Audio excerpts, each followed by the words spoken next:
del perfil. El objetivo, bueno, estos habíamos visto ayer, interpretar la acción de los factores formadores, conocer los minerales primarios, los secundarios los veremos en otra clase, y los de hoy son comprender los procesos de formación de un perfil y analizar el perfil pedológico y cultural. Como podemos ver, ya vimos que en la génesis tenemos 4 etapas. La primera es la meteorización o transformación del material que le da origen al suelo, que lo llamamos material de partida, material parental o roca madre. La descomposición de los restos vegetales, incorporando así productos orgánicos. La incorporación de esos productos orgánicos al material mineral del suelo y la diferenciación del perfil de suelo en horizontes. Acá tenemos un corte vertical del suelo, que es lo que llamamos perfil, desde la superficie del suelo hasta el material que le da origen.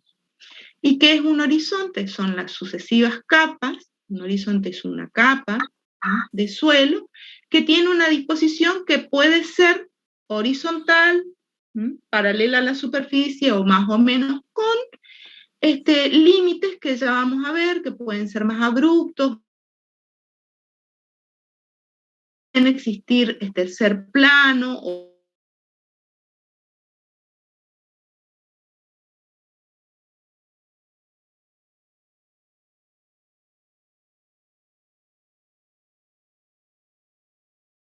epipedones y horizontes subsuperficiales llamados endopedones. Esto vimos ayer. Entonces vamos a ver que esa diferenciación del perfil en horizontes, que se lleva a cabo a través de adiciones o ganancias, sustracciones o remociones, transferencias o migraciones y transformaciones de productos o sustancias. ¿Qué adiciones pueden suceder? Se puede adicionar, ya sea a través de la superficie, lateralmente o por ascensión, a través de la superficie del suelo. Las adiciones pueden ser de energía solar, de oxígeno, de material orgánico, de sales que están disueltas en el agua, de polvo atmosférico. Pueden ser materiales que provienen de otras zonas, por ejemplo, de zonas de un relieve más alto hacia un bajo, por erosión, arrastradas por el agua, también por el agua de escorrentía. Llegar materiales también al suelo provenientes de la actividad antrópica, por ejemplo, una fertilización, el agregado de una enmienda orgánica, el agregado de una enmienda cálcica, distintos materiales que el hombre aporta durante la producción del cultivo, entonces son adiciones. A ver ahí, empezamos otra vez con un problema. Ahí está. Las sustracciones son pérdidas. Esas pérdidas pueden ser a partir de la superficie del suelo, y qué es lo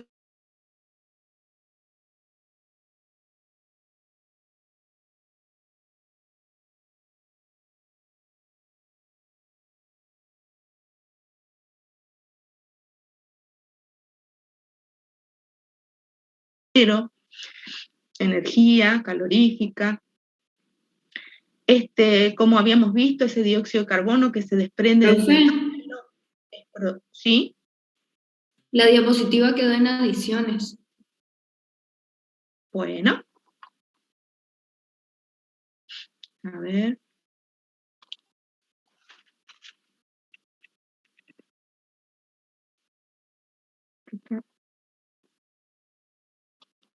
Pérdidas. Desde la superficie del suelo se pueden perder gases, como el dióxido de carbono, por ejemplo, el óxido nitroso, el nitrógeno elemental, se puede perder agua por evaporación, se puede perder energía en forma de calor, se puede perder este dióxido de carbono cuando hablamos ayer de respiración del suelo, de ese intercambio entre el dióxido de carbono y el oxígeno del suelo y de la atmósfera. Y por la parte inferior del suelo se puede perder agua, por lavado, se pueden perder sales, se pueden perder cationes como calcio, magnesio, potasio, que son las bases del suelo. Al irse las bases del suelo, el suelo se va acidificando, su pH va disminuyendo. Se puede perder sílice. Vimos la regla de Polinov, ¿se acuerdan? Primero se pierden las sales solubles, después se pierden los alcalino-alcalino-térreos, la sílice, y por último el hierro y el aluminio. Y puede haber pérdidas por suspensión de partículas en el agua, y cuando el agua se lixivia, es decir, va hacia las profundidades del perfil, pueden ser arrastradas. Cuando hablamos de transferencias o migraciones, hablamos de eluviación o migración, de traslocación o iluviación. Por ejemplo, puede haber eluviación, es decir, la eluviación o la migración puede suceder, por ejemplo, de que de un horizonte de arriba haya pérdida de material, por ejemplo, como arcilla, como materia orgánica o hierro u otros compuestos que son arrastrados por el agua hacia las profundidades o hacia los horizontes subyacentes. Entonces hay pérdidas en un horizonte superior y hay ganancias de esos mismos materiales en el horizonte inferior. Y a eso llamamos iluviación. Entonces puede haber, por ejemplo, iluviación de arcilla. Es decir, esa arcilla que se perdió arriba se acumula en un horizonte más abajo, en un endopedón, en un B, por ejemplo.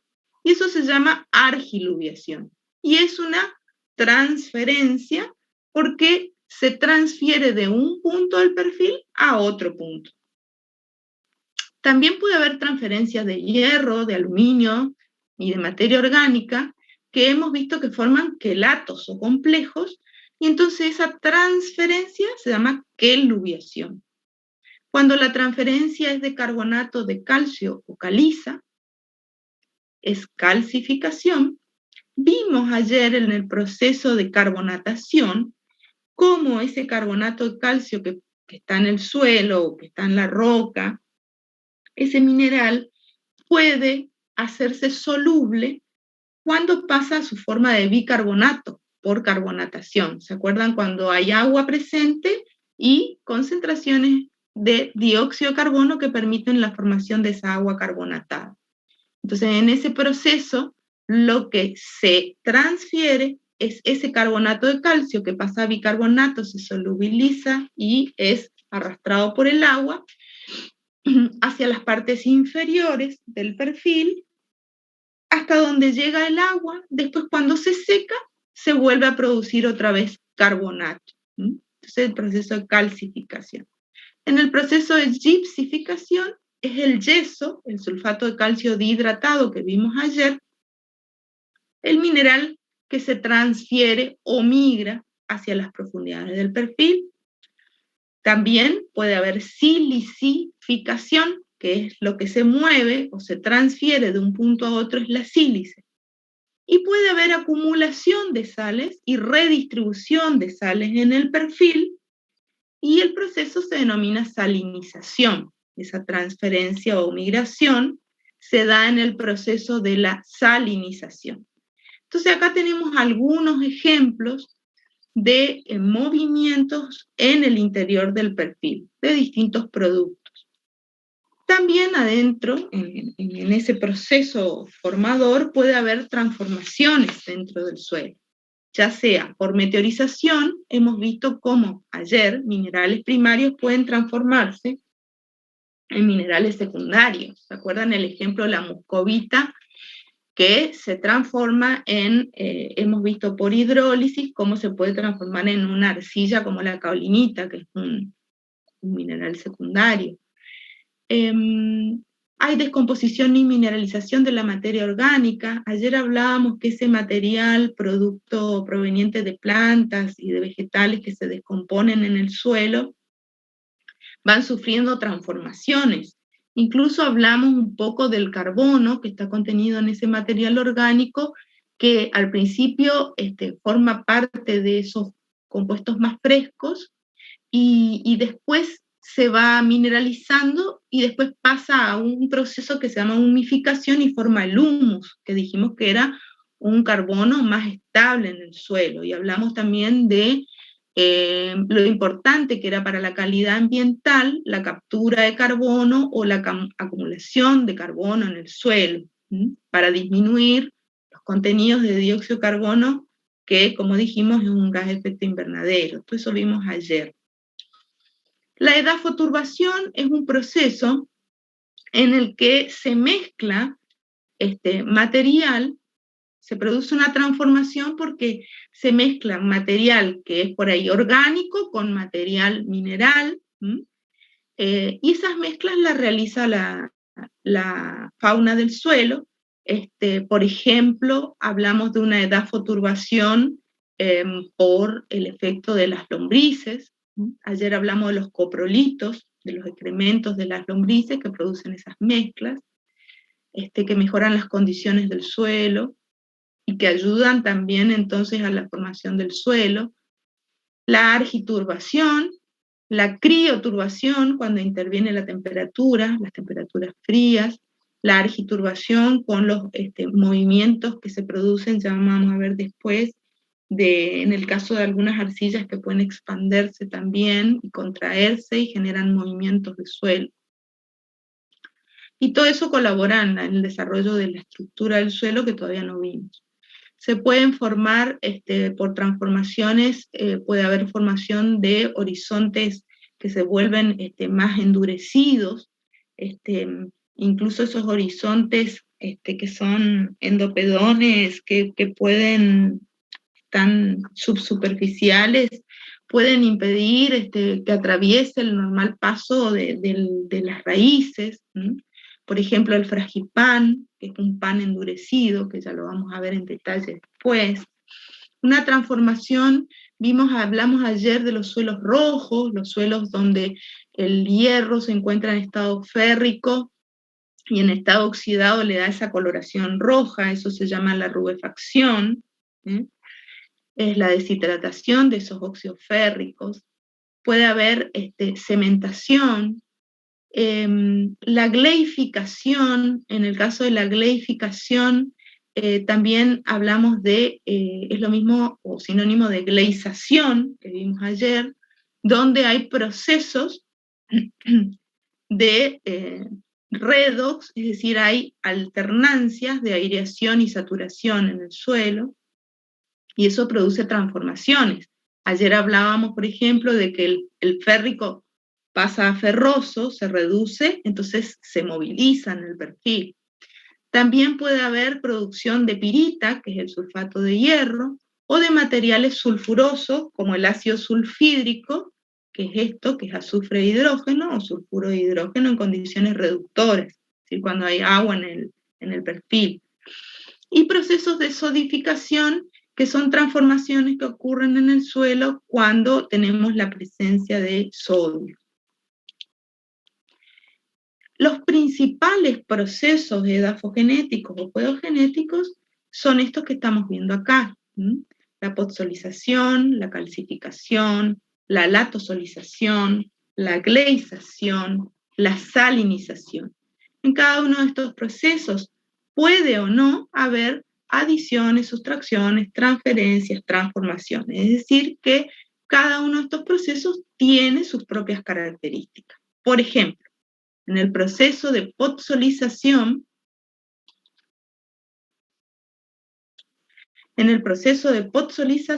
hay acumulación de materia orgánica en la superficie. Este proceso de podzolización vimos ayer como una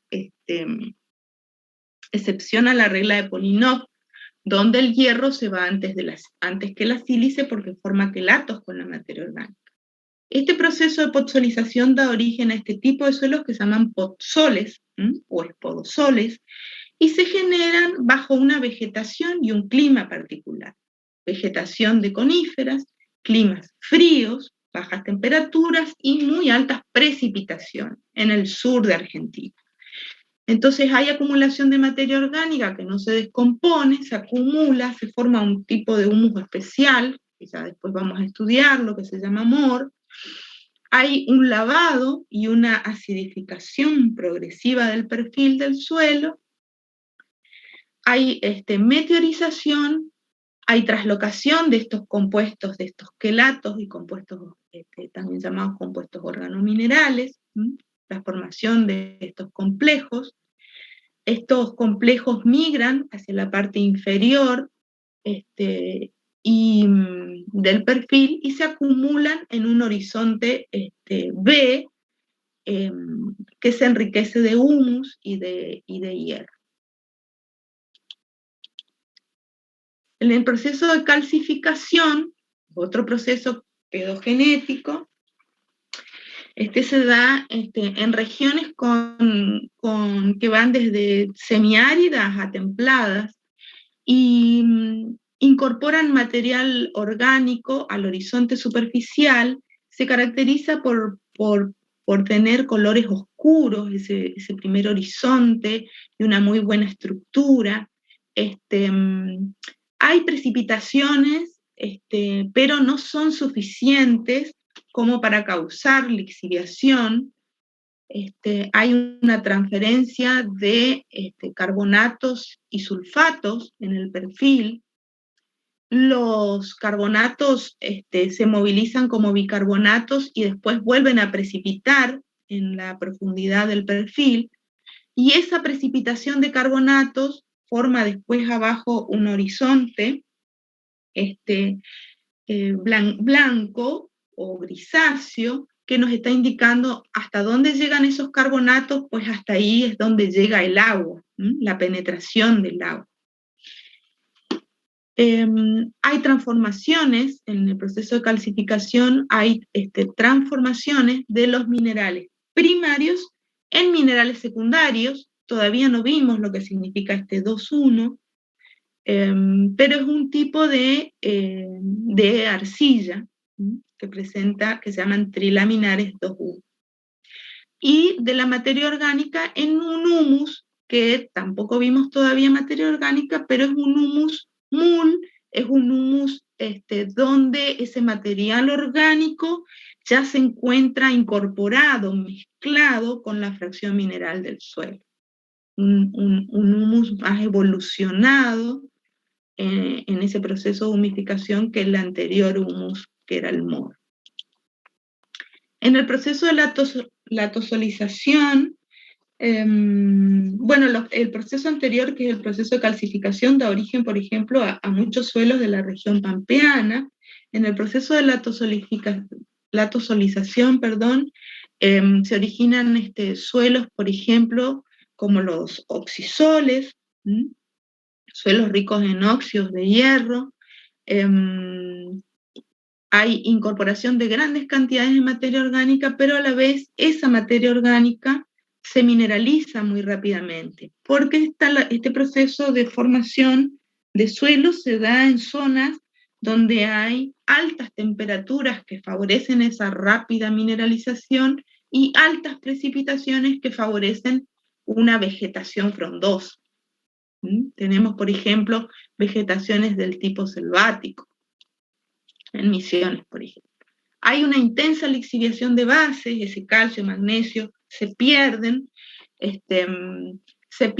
por lavado con el agua de lixiviación, y entonces el suelo se va acidificando. Se pierde también sílice, y se caracteriza por la presencia de óxidos de hierro. Y la presencia de estos minerales que se llaman candita, goetita y hematites, que todavía no lo vimos. En realidad, la candita es lo que habíamos visto como caolinita.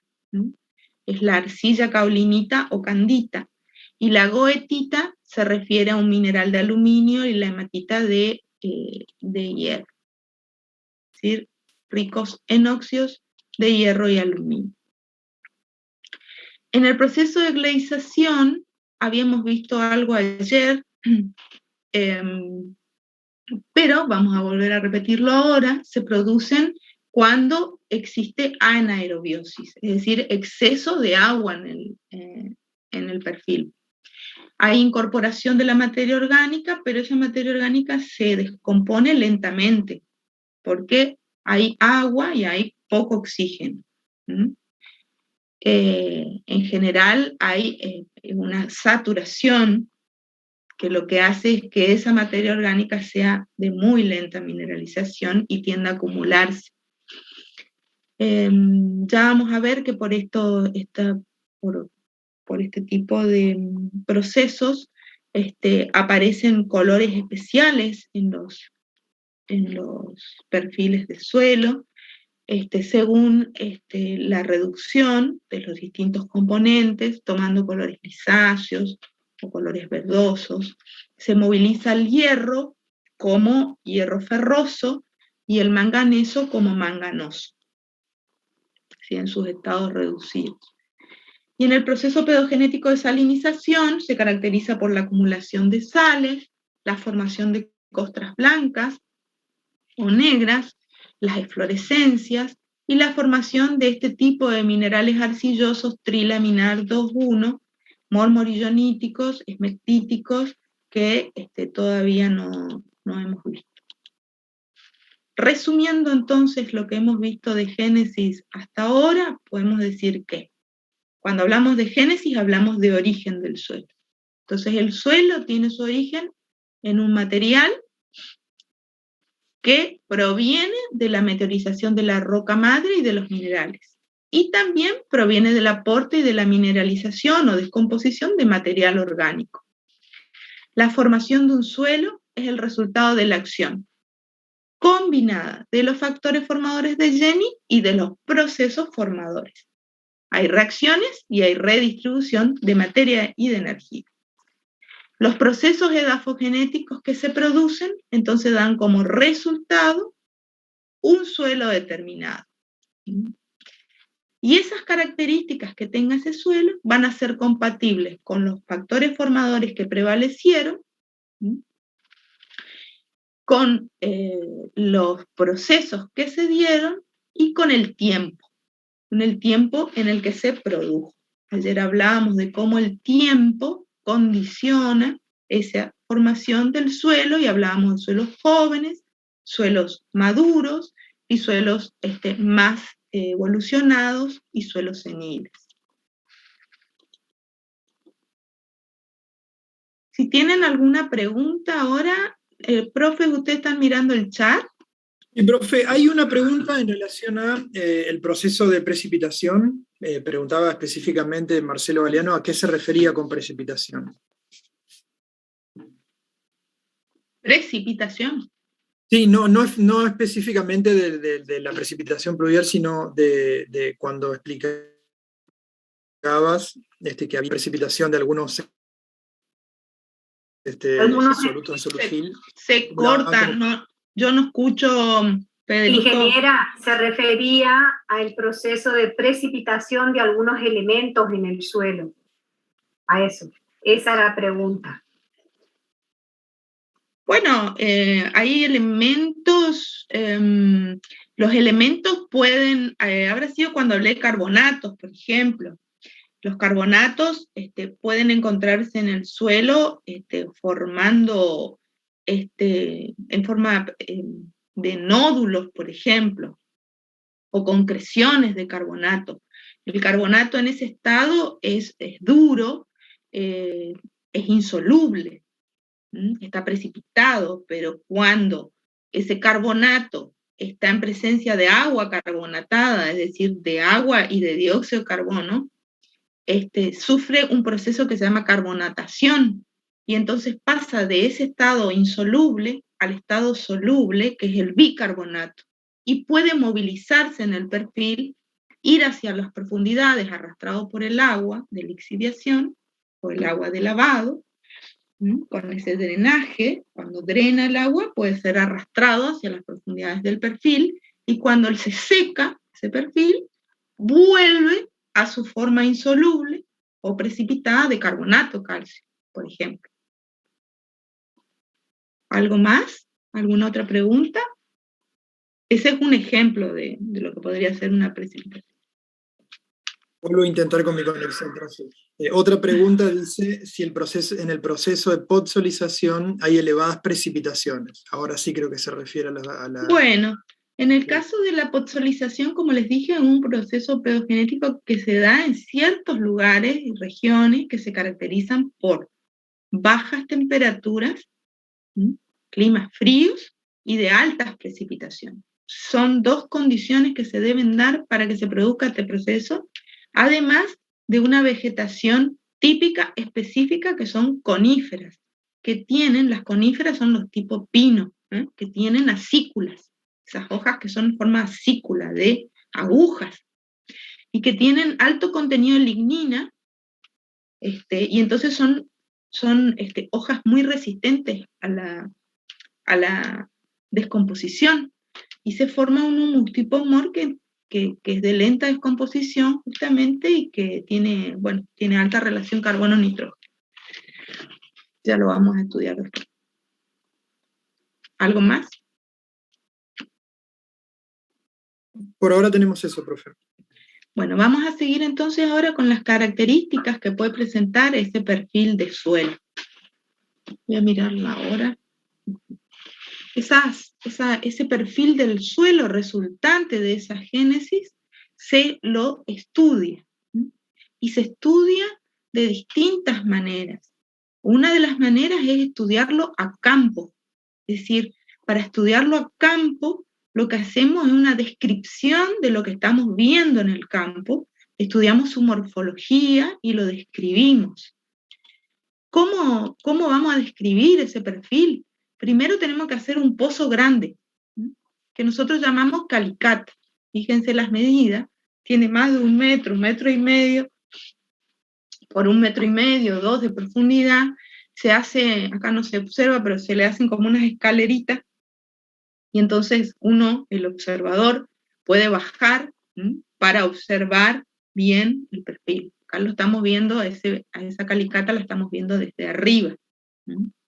Recordemos entonces que acá lo que estamos viendo es un corte vertical del suelo, desde la superficie hasta la profundidad, hasta donde llega el material que le da origen, y aparecen los distintos horizontes o capas que derivan de esos procesos formadores que hemos visto. Es decir, que de alguna manera, como esto es resultado de esos procesos que actuaron en la formación, nosotros vamos a poder ir relacionando estas salidas, que es el perfil, con las entradas. Las entradas son los factores formadores. Vamos a ir reconstruyendo de alguna manera, con algunos signos que vamos a observar, que pudo haber pasado años atrás, cómo se pudo formar ese perfil. Entonces, cuando hacemos el estudio morfológico del perfil, hacemos esa calicata y lo observamos, podemos tener también dos tipos de estudios, de perfiles, ¿no es cierto? Podemos hablar de un estudio pedológico, cuando observamos ese perfil para, por ejemplo, con fines de investigar un suelo determinado, a qué taxonomía pertenece, a qué orden de suelo, a qué tipo de suelo. Si queremos clasificar un suelo taxonómicamente, hacemos una observación del perfil o un estudio pedológico. Estudiamos el perfil pedológico, los distintos horizontes que lo componen, las distintas propiedades físicas, químicas, biológicas. Hacemos un estudio para taxonomía, también para estudios detallados en investigación de suelos. Cuando queremos hacer un estudio del perfil del suelo respecto de, por ejemplo, un cultivo que está implantado en este momento, o un cultivo que queremos hacer, vamos a suponer porque tenemos un campo y nosotros queremos comenzar a evaluar la posibilidad de implantar una forestación o de realizar un cultivo de árboles frutales, de cítricos o de otro tipo de árboles.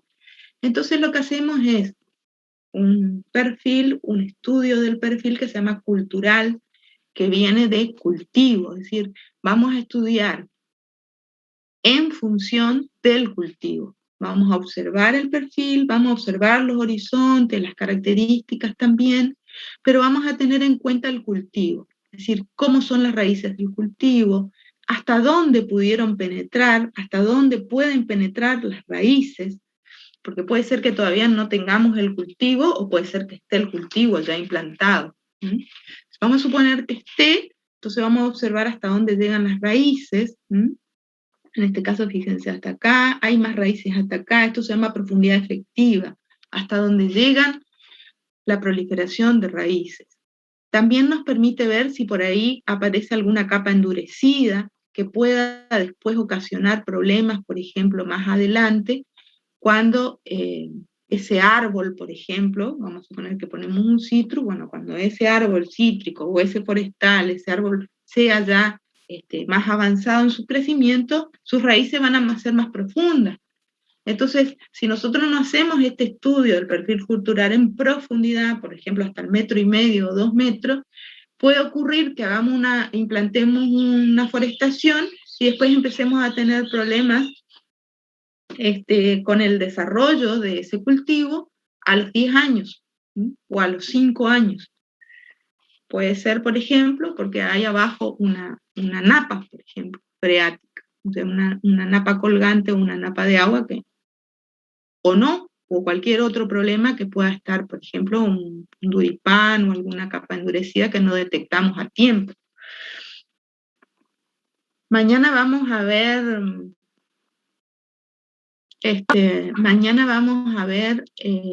observar ese perfil de suelo. Bueno, primeramente lo que hacemos siempre es un registro del paisaje. El suelo, acuérdense que el relieve, hablamos del relieve, de la loma, la media loma, el bajo, o la ladera de la montaña y el pie de montaña. El relieve nos vivimos como un factor condicionante en la formación del suelo, entonces es muy importante tenerlo en cuenta, porque está influyendo constantemente en ese suelo. Entonces vamos primero a observar en la superficie. Vamos a ver primero en el relieve, en qué posición del relieve estamos. Después vamos a ver si existe o no una cobertura vegetal. ¿Qué tipo de vegetación hay? ¿Estamos bajo el suelo, bajo monte, bajo un pastizal, otro tipo de vegetación? ¿Hay vegetación gramínea, vegetación leguminosa? ¿Bajo qué cultivo? ¿Qué tipo de cultivo? Podemos ver también el porcentaje de cobertura, por ejemplo, que hay de la superficie, si hay rastrojos también, de los residuos de cosecha, qué porcentaje tienen. Hacemos un paneo de la superficie. Vemos si hay costras, por ejemplo, acá en esta foto, ven esto que se levanta acá, es una costra, que después lo vamos a estudiar bien, pero es una densificación del suelo. Acá el suelo se vuelve más denso, se sella, y después cuando llueve, por ejemplo, el agua, en vez de penetrar hacia las profundidades del perfil, no ingresa, o ingresa poco, y el resto escurre por la superficie del suelo, y si hay pendiente provoca la erosión del suelo. Entonces en la calicata, después que hacemos esa observación en superficie, entramos en la calicata y vamos a observar distintas características morfológicas, por ejemplo el color del suelo, la resistencia a la penetración del cuchillo, hasta dónde llega la profundidad efectiva, es decir, la profundidad de raíces. Vamos a observar una propiedad física del suelo que se llama textura, que es una propiedad que hace referencia al tamaño de las partículas que componen ese suelo. Se la puede determinar al tacto, nosotros podemos tomar una porción de ese suelo y al tacto decir, bueno, tiene una textura más bien gruesa, si áspera, una textura limosa, si parece como un talco fina, o una textura más fina. También se va a tener en cuenta la estructura, que todavía no vimos, pero es otra propiedad física del suelo, donde hace referencia a cómo se agregan, a cómo se unen, a cómo se juntan esas partículas primarias, que se llaman arena, limo y arcilla, para formar partículas secundarias o estructuras o agregados. Acá, por ejemplo, bueno, también vamos a hacer una descripción del perfil. Por ejemplo, acá tenemos un esquema, un dibujo, donde nos muestra que tenemos, en superficie tenemos estos pastos, parecen ser gramíneas, acintadas las hojas, y un sistema radical tipo adventicio, y vemos que acá nos muestra que hay un horizonte orgánico, después un horizonte señalado con una letra A mayúscula, luego una capa con una letra B mayúscula y una última capa con una letra C mayúscula. Es que los horizontes o distintas capas del suelo, los horizontes se denominan con letras mayúsculas. Acá tenemos algunos ejemplos que ahora les vamos a mostrar en esta foto, pero primero vamos a ver la denominación. Se llaman horizontes genéticos porque fueron originados por génesis, por los procesos formadores del suelo. Tuvieron su origen en, por ejemplo, el horizonte orgánico se originó por la acumulación de material orgánico proveniente de la vegetación. Ese horizonte orgánico es un horizonte que se encuentra sobre el suelo mineral y se denomina con una letra O. Luego, por debajo de esa superficie, el horizonte A. El horizonte A es un horizonte mineral que generalmente tiene un color más oscuro porque como está en la superficie y está en contacto con esos restos de residuos vegetales, generalmente contiene más materia orgánica, porque se acumula ahí la materia orgánica, entonces le hace color oscuro. Por debajo, generalmente se puede ubicar sobre la superficie o por debajo de un horizonte O, como está en este ejemplo. Si este horizonte O no necesariamente está siempre. Por debajo de ese horizonte A se puede encontrar un horizonte E, no en todos los suelos. Estamos hablando en general. Un horizonte E que viene de eluvial, de pérdida. Es un horizonte mineral que generalmente tiene colores claros porque perdió materia orgánica. Vimos como pérdidas hoy materia orgánica, hierro, arcilla, que por eluviación fueron arrastrados por el agua hacia la profundidad y se acumularon en un horizonte que se llama B, o se lo denomina B, o iluvial, que significa acumulación, es decir, lo que se perdió arriba se acumuló abajo. Entonces el B es un horizonte mineral que está por debajo de un E, donde hay acumulación del material proveniente del E. En el caso, y generalmente presenta unas características bien definidas, por ejemplo, si hay alto contenido con una acumulación de arcilla, presentan características, son bien arcillosos y ya presentan una estructura particular, todo eso vamos a ir estudiando. Por debajo del B podemos encontrar un horizonte C. El horizonte C hace referencia a un horizonte que está poco afectado por la edapogénesis o por la génesis del suelo, y entonces sufrió transformaciones, pero pocas transformaciones, y tiene características bastante parecidas, o algunas características parecidas o similares a la roca madre o al material R que le da origen al suelo, que también lo podemos encontrar como material consolidado, material rocoso consolidado o roca madre, y está subyacente, subyace por debajo del C, la R. En estas fotos que están acá, vemos un lote que está implantado con pino. Esto es un muestreo que hicimos hace 2 semanas con la cátedra para uno de los proyectos, y bueno, sacamos esta foto donde podemos ver un horizonte O, que es material orgánico depositado sobre este material que es ya mineral. Fíjese cómo cambia y cuando empieza el horizonte A. Entonces acá tenemos un O que habíamos medido, tenía aproximadamente 6 centímetros, y después comenzaba el horizonte A.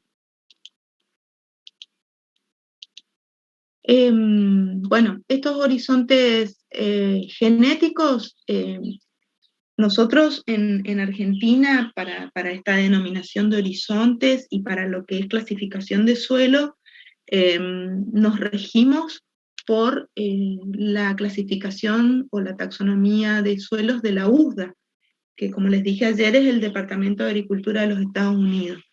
En el Soil Taxonomy, o en la clasificación de la USDA, se manejan nosotros nos manejamos con esa base, digamos, de taxonomía y de la forma de nombrar los horizontes y los suelos.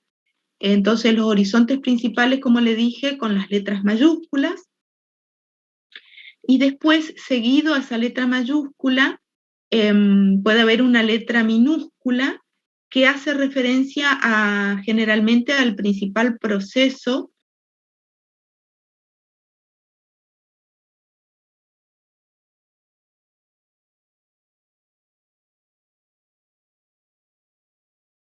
de la.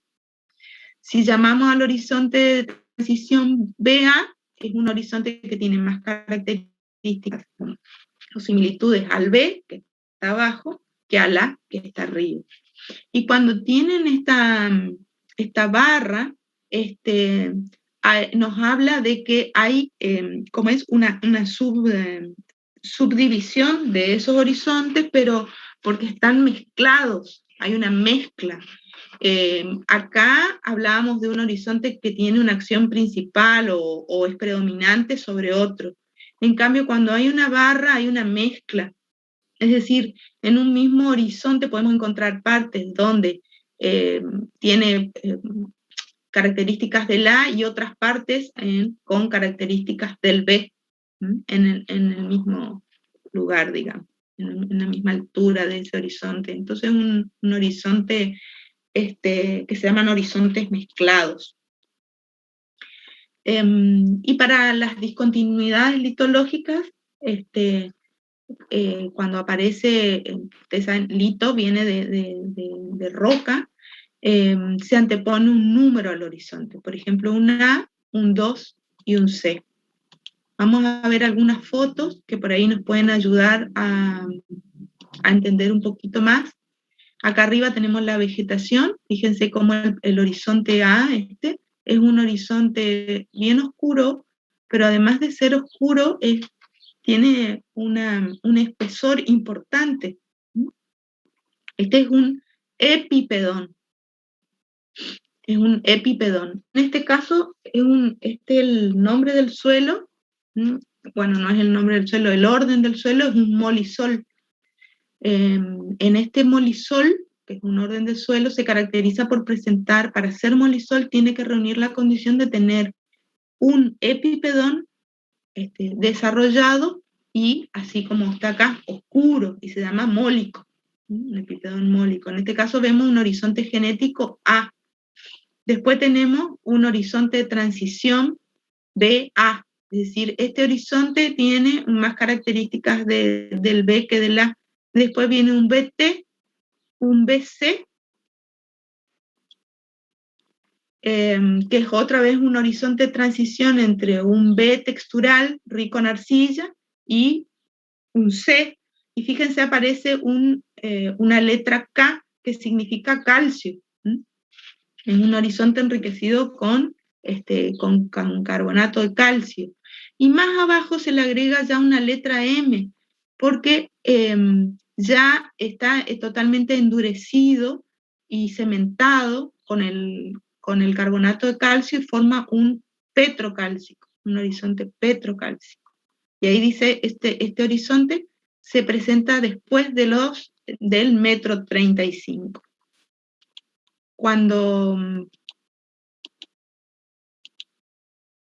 aparecen problemas de drenaje o problemas con el agua, que queda el agua, puede quedar meses el agua acumulada en el perfil o un mes en el año acumulada, es decir, el agua puede saturar el suelo en forma permanente o en forma transitoria y producir estos rasgos que se llaman hidromórficos, porque no hay un buen drenaje del agua.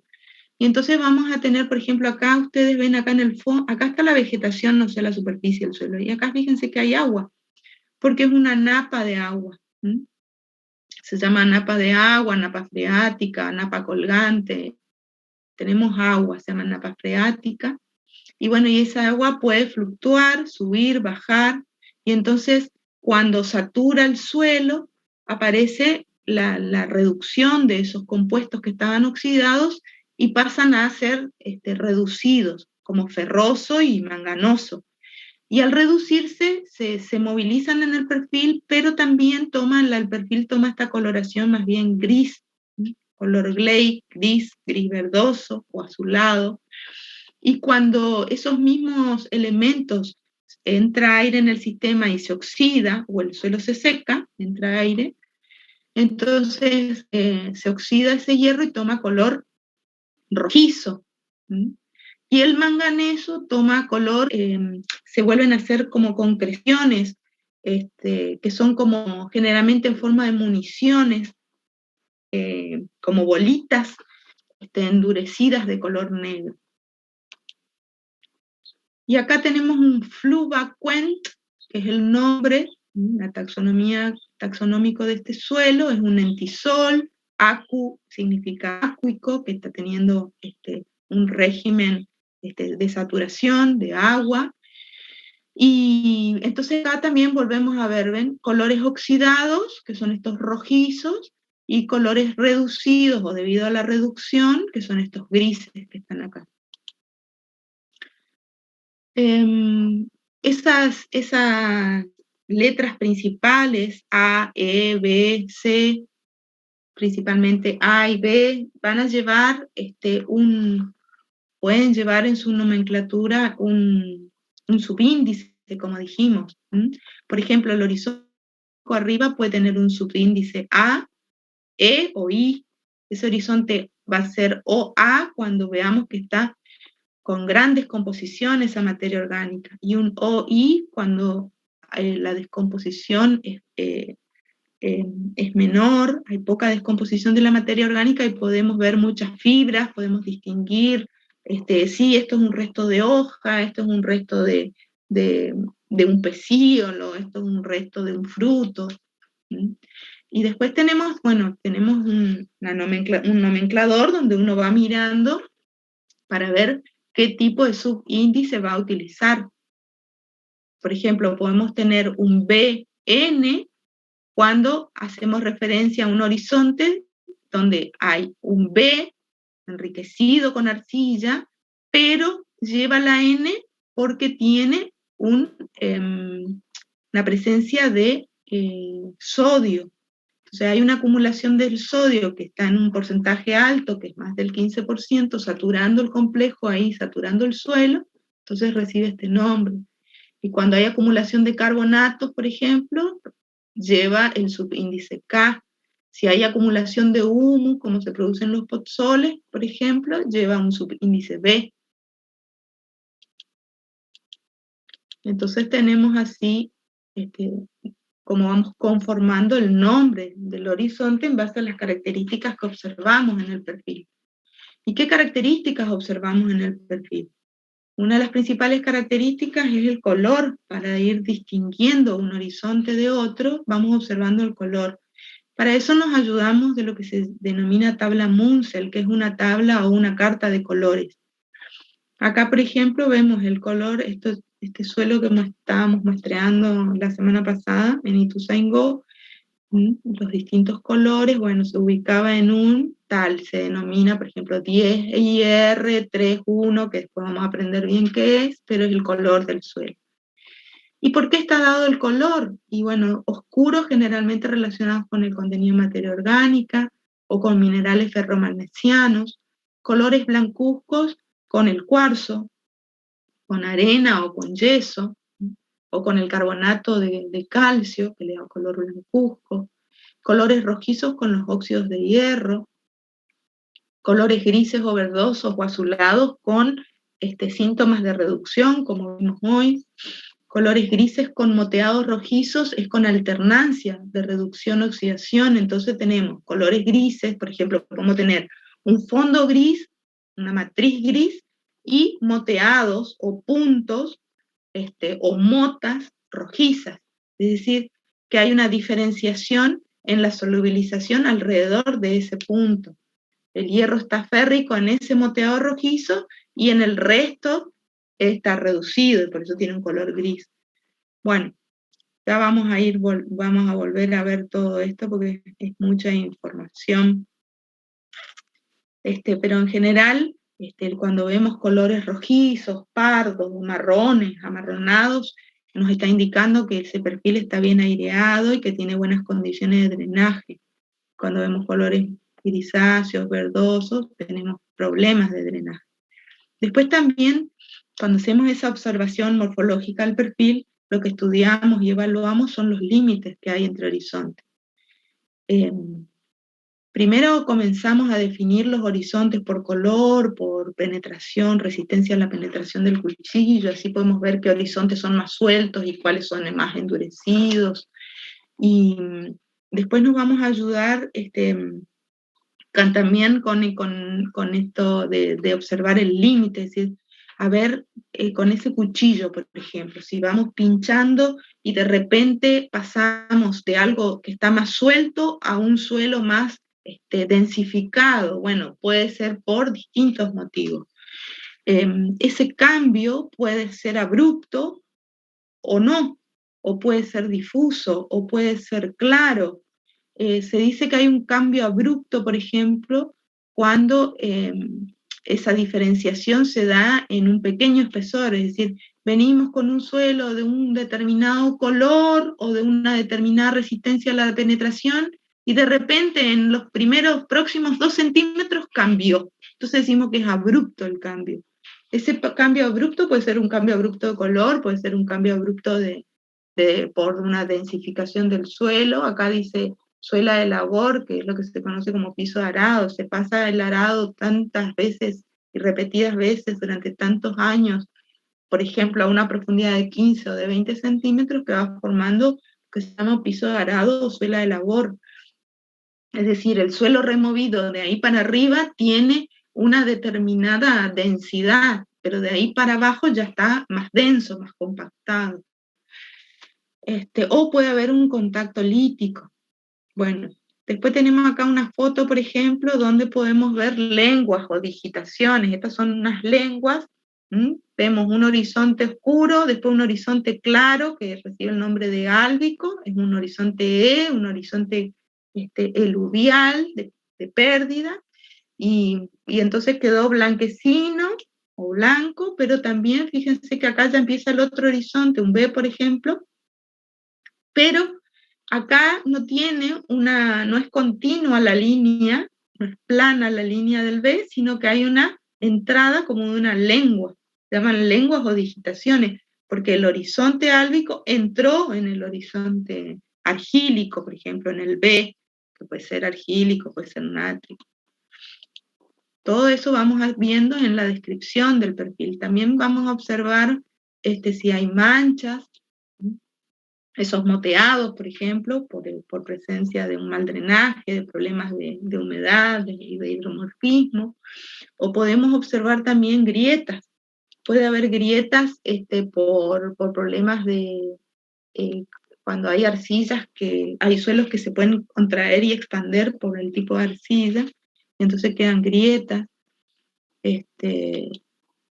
Acá, por ejemplo, vemos una matriz gris de reducción en el suelo, y después vemos estas motas, estos moteados o manchas, que ya tenemos el hierro ahí oxidado, ahí adentro, fue reducido.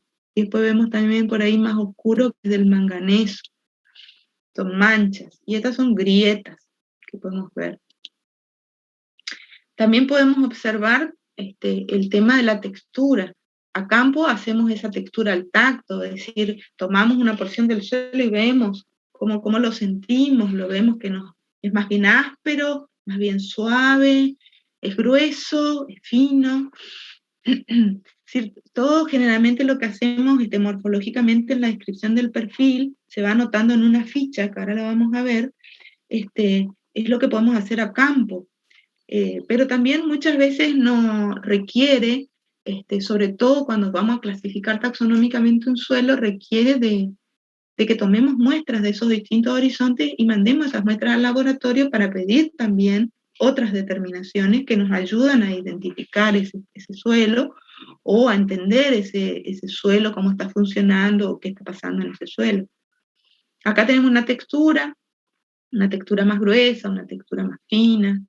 ¿Y por qué es importante la textura? Porque, bueno, dependiendo si predomina un suelo arenoso o si predomina más la arcilla, vamos a tener diferente comportamiento del suelo frente a las labores, vamos a tener un comportamiento diferente frente al agua, van a poder retener más o menos agua para los cultivos, también van a ser suelos más ricos, fértiles, más fértiles o menos fértiles.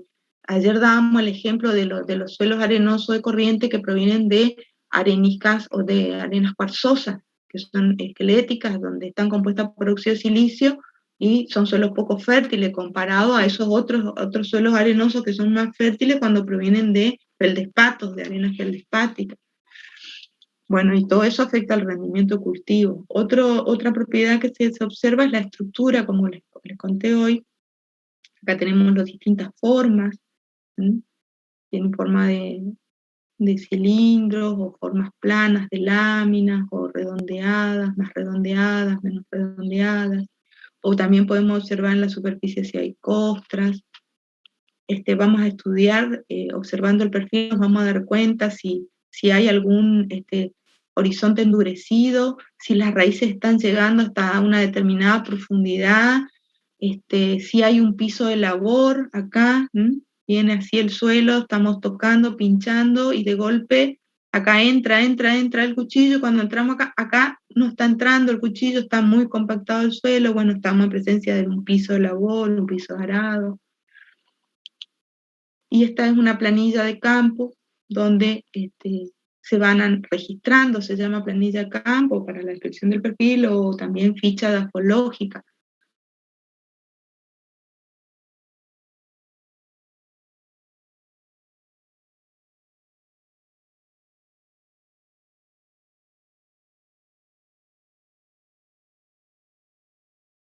De 0 a 20, espesor 20 centímetros, anota el espesor. Color, se busca en la carta de color. Y así se van anotando. La estructura, se hace tipo, clase, grado, el tipo es la forma, la clase depende, la clase si es más fuerte, el grado puede ser más fuerte, un agregado uno toma con la mano y bueno, ejerce una presión, si se desarma rápidamente, por ejemplo, es de grado débil, y la clase hace referencia al tamaño, son cosas que vamos a ir estudiando, pero que ayudan entonces al estudio de ese perfil. ¿Y para qué queremos estudiar ese perfil y cuáles son las características? Porque influye en el funcionamiento del suelo. Por ejemplo, cuando tenemos ausencia de limitaciones en la profundidad del suelo, eso favorece el desarrollo de las raíces. Si tenemos, por ejemplo, ausencia de límites abruptos o de límites entre capas u horizontes, es favorable para el funcionamiento del suelo, para la circulación del agua, del aire. Las estructuras que permiten la expresión, claro, porque ahora con la genética nosotros vamos mejorando, ¿no es cierto?, los cultivos, y entonces si nosotros tenemos un suelo profundo, con buenas condiciones físicas, con buenas condiciones químicas, fértil, va a permitir ese suelo que ese cultivo se pueda expresar en todo su potencial genético. No lo vamos a limitar. Las condiciones de la superficie, bueno, esto vamos a ver más adelante, que es la estabilidad de los agregados, la transmisión de agua o la entrada del agua al suelo, las funciones, tener en superficie, por ejemplo, tener buenas características en el horizonte superficial, va a favorecer la entrada de agua. Cuando llueve, si no hay costras, por ejemplo, el agua va a ingresar al suelo, pero si hay costras, se va a acumular, si es un relieve cóncavo, o va a escurrir, si hay pendiente, va a producir erosión. También la facilidad de emerger de las plántulas, si hay una costra, la emergencia de las plántulas se ve afectada, la circulación del aire también. Y como dijimos hoy, las características de ese perfil, el tipo de textura también que haya, el tipo de horizonte que encontremos, todo eso va a impactar también no solo en el movimiento del agua, sino en la circulación del agua, en el movimiento del agua y del aire, y en la capacidad del suelo para almacenar agua para el cultivo.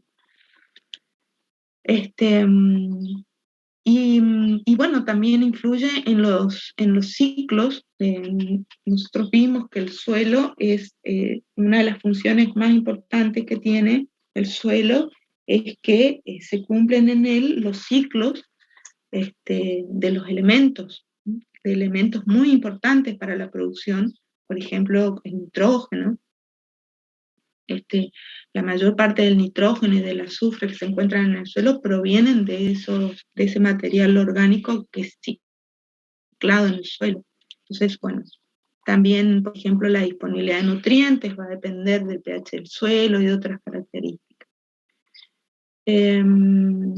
Bueno, para este tema, entonces, tanto para Génesis, a ver ahí si puedo volver, ahí está. Tenemos, por ejemplo, para lo que es perfil de suelo, les recomendamos el PORTA. Para lo que es factores y procesos formadores también, el PORTA, que es de Ecología para la Agricultura y el Medio Ambiente. Para la parte de minerales primarios y clasificación, el Fassbender, que es de física de química de suelos, el Fassbender. Después el WOL, para todo lo que es génesis, procesos formadores, factores formadores. Hay un PORTA nuevo, no es el del 94, corríjanme, pero creo que es 2014, que tiene también muy bien desarrollado todo lo que es factores y procesos formadores. Profe, perdón. Por último, el Pereira, sí, un segundito, el Pereira, que un autor argentino que escribió este libro que se llama Suelos de la Argentina, Geografía, Factores y Procesos Formadores, que está muy bueno también para la consulta. Sí. Hay en el chat unas preguntas. Una dice, ¿siempre está presente el horizonte E? Bueno, eso es lo que habíamos visto, que no siempre está presente el horizonte E, que como les dije cuando les mostré esta filmina, les dije que esta es la denominación para cada tipo de horizonte, pero no siempre están todos estos. Es una lista, un listado de los principales horizontes y de la letra con la que se denomina. De hecho, que por ejemplo, sí. Otra pregunta es, ¿cómo se denomina al horizonte A/B? ¿Cómo se lo A/B? Sí. Los horizontes mezclados, son horizontes mezclados. Son un tipo de horizonte de transición. Bueno, otra pregunta, ¿cómo se forman esas lenguas? Porque son pasos, generalmente tienen que ver con el agua, generalmente. Puede ser que justamente el agua pase mejor, drene mejor, encuentre galerías o encuentre algún tipo de porosidad o todavía no vimos, de estructuración o de textura que esté favoreciendo la circulación del agua a través de esos sitios, y entonces pueden llegar a formarse esas lenguas. Otra pregunta. Por ejemplo, ¿no? ¿Sí o sí está el horizonte A por debajo del O?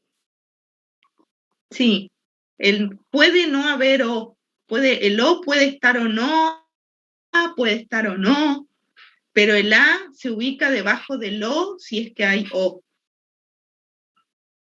Otra pregunta.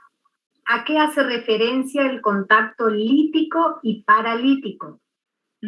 Hace referencia aquí, cuando encontramos estas piedras, es decir, cuando vamos a encontrarnos de repente con un horizonte que contiene una roca o fragmentos de rocas. Y por último, dice la pregunta, si tengo tierra que es bien negra, ¿significaría que es rica en materia orgánica y me serviría más que una marrón clara para cultivar en una huerta, por ejemplo? En general, los suelos tienen ese color negro debido a que tienen un mayor contenido de material orgánico. Incluso a veces algunos agricultores, por el olor, tienen un olor característico también, es ese tipo de suelo, cuando uno lo huele, también es una característica que suele el agricultor indicar como un buen suelo, porque es oscuro. No obstante, no necesariamente tiene que ser oscuro para contener nutrientes. Es decir, la fertilidad puede estar asociada al color, pero no necesariamente. Y por último, profesora, ¿la realización de calicatas es igual para estudios pedológicos y culturales? Bueno, en el caso de los estudios pedológicos para clasificación de suelos o para investigación, se hace un estudio exhaustivo del perfil y la calicata profunda, tratando de llegar hasta por lo menos el primer material que aparezca como material de partida. Pero en el caso del cultural, se puede hacer, si usted nunca hizo una calicata, por ejemplo, lo llaman para que asesore un campo y no conoce ese suelo, puede empezar a conocerlo a través de los mapas y de las cartas de suelo, donde usted va a encontrar descripciones de los suelos.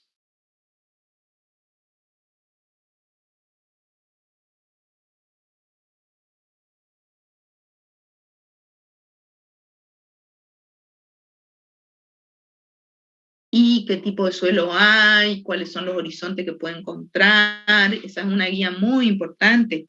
Pero después, si nunca hizo una calicata y es el campo que va a empezar a asesorar, por ahí vale la pena